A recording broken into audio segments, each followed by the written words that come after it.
আসসালামু আলাইকুম, welcome to learn with Ferdousi. আজকে আমরা জানব কলেরার জীবাণু আবিষ্কারের ইতিহাস। 1883 সাল আলেকজান্দ্রিয়া শহরে নারকীয় তাণ্ডব শুরু হয়েছে। শহরে ভীষণ আতঙ্কের সৃষ্টি হয়েছে এশিয়াটিক কলেরার প্রাদুর্ভাবে। সকালে যে রোগাক্রান্ত হচ্ছে, বিকালেই তাকে যমের দুয়ারে যেতে হচ্ছে। কি ভয়াবহ রোগ! আসলে অনেকেই মনে করেন রোগটা বাংলাদেশের। গেল শতকে সারা পৃথিবীতে কলেরা রোগের প্রসার লাভ করে বাংলাদেশ থেকে। 1817 সালের আগস্টে এই রোগ মহামারী আকারে দেখা দেয় যশোরে। বাংলাদেশ, সারা ভারতবর্ষ, পারস্য, রোম, ইংল্যান্ড প্রভৃতি দেশে রোগ ছড়িয়ে পড়ল 1836 সালের মধ্যে। মহামারী পুরোপুরি সাফল্য লাভ করল 1873 সালে। তখন এটা আমেরিকা পর্যন্ত বিস্তার লাভ করল। কিন্তু জীবাণুবিজ্ঞানীদের টনক নড়ল আলেকজান্দ্রিয়ার এই মহামারীতে। বিশারদগণ মনে করেন এই মহামারী বাংলাদেশ থেকে প্রসার লাভ করেনি। বার্লিন থেকে রবার্ট কক তার সহকারী গফকিকে নিয়ে রওনা হলেন আলেকজান্দ্রিয়ায়। তাদের সঙ্গে জীবাণু পরীক্ষা করবার নানা যন্ত্রপাতি ছিল। এছাড়াও বৈজ্ঞানিক পরীক্ষা চালাবার জন্য তারা সঙ্গে করে অনেক গিনিপিগ এবং ইঁদুর নিয়েছিলেন। পাস্তুর তখন ব্যস্ত ছিলেন অন্য কাজে। তিনি আলেকজান্দ্রিয়ায় যেতে পারলেন না। তার প্রিয় শিষ্য এমিল রক্স এবং থুলিলিয়ারকে পাঠালেন আলেকজান্দ্রিয়ার অবস্থা পর্যবেক্ষণ করবার জন্য। এরপর আরম্ভ হলো অজানা জীবাণুর বিরুদ্ধে বিজ্ঞানীদের অভিযান।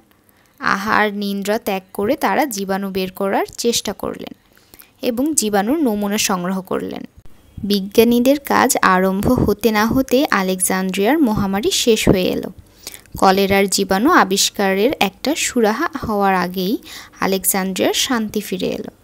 তারা পর্যবেক্ষণের ফলাফল নিয়ে দেশে ফিরে যেতে মনস্থ করলেন। সেদিন রবার্ট কক আর গফকি বার্লিনে ফিরে যাবার জন্য গুছিয়ে ঠিক করছিলেন। এমন সময় একজন ভৃত্য খুব ব্যতিব্যস্ত হয়ে রবার্ট ককের নিকট এলো ভয়াবহ সংবাদ।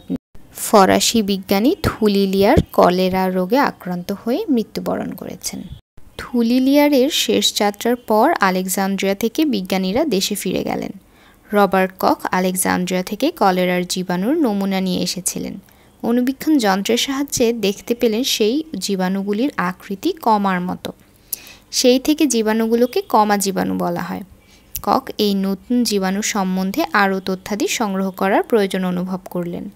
তিনি তার দেশের স্বাস্থ্য সচিবকে তার আবিষ্কারের কথা জানিয়ে বললেন যে এই জীবাণু সম্বন্ধে আরও গবেষণার প্রয়োজন এবং তাকে ভারতবর্ষে যেতে হবে। এরপর রবার্ট কক ভারতবর্ষে এলেন। বার্লিন থেকে কলকাতার মেডিকেল কলেজে এসে তিনি কমা জীবাণুর গবেষণার নতুন পর্যায়ে আরম্ভ করলেন। কয়েকজন কলেরা রোগীর দেহ থেকে তিনি কমা জীবাণু শনাক্ত করলেন। কলেরা রোগী ছাড়া অন্য কোনো রোগীর দেহে এই রোগ জীবাণু তিনি খুঁজে পেলেন না। এরপর তিনি বুঝতে পারলেন যে একমাত্র কমা জীবাণুই কলেরা রোগের কারণ। এরপর তিনি গোমাংসের জেলিতে এসব জীবাণু কালচার করে বিশুদ্ধ জীবাণু সৃষ্টি করলেন এবং কমা জীবাণুর বিভিন্ন ধর্মের বিষয় আরও জানলেন। ককের গবেষণা থেকে জানা গেল যে কমা জীবাণু পরিপাক যন্ত্রে প্রবেশ করে কলেরা রোগ সৃষ্টি করে। এই জীবাণুগুলো জলের দ্বারা প্রবাহিত হয়। কমা জীবাণু দেহে প্রবেশ না করা পর্যন্ত কোনো ব্যক্তি কলেরা রোগাক্রান্ত হতে পারে না। বছর 2 পর বিজ্ঞানী ফেরান কলেরার টিকা আবিষ্কার করেন। ফেরানের পদ্ধতিতে গলদ ছিল, তাই প্রতিষেধক হিসেবে এটা ফল দিতে পারেনি। প্যারিসের ডক্টর হ্যাফকিন এবং সর্বশেষে কোলে এই প্রতিষেধক টিকার সংশোধন করেন। আজকাল কোলে প্রবর্তিত টিকা কলেরার প্রতিষেধক হিসেবে ব্যবহৃত হয়। রবার্ট ককের অমূল্য গবেষণার জন্য জার্মান অধিপতি তাকে বিশেষভাবে সম্মানিত করেন। 1905 সালে রবার্ট কক তার জীবাণুবিজ্ঞানের অবদানের জন্য নোবেল পুরস্কার লাভ করেন। তবে বিজ্ঞানী রবার্ট কক কলেরা রোগের জীবাণু আবিষ্কার করলেও তার সংক্রমণ পদ্ধতি সম্পর্কে কোনো ধারণা দিতে পারেননি। শম্ভুনাথ দে একজন বাঙালি বিজ্ঞানী ও চিকিৎসক। তিনি কলেরা রোগের সংক্রমণ পদ্ধতি ও কলেরা টক্সিনের আবিষ্কারক। Thanks for watching.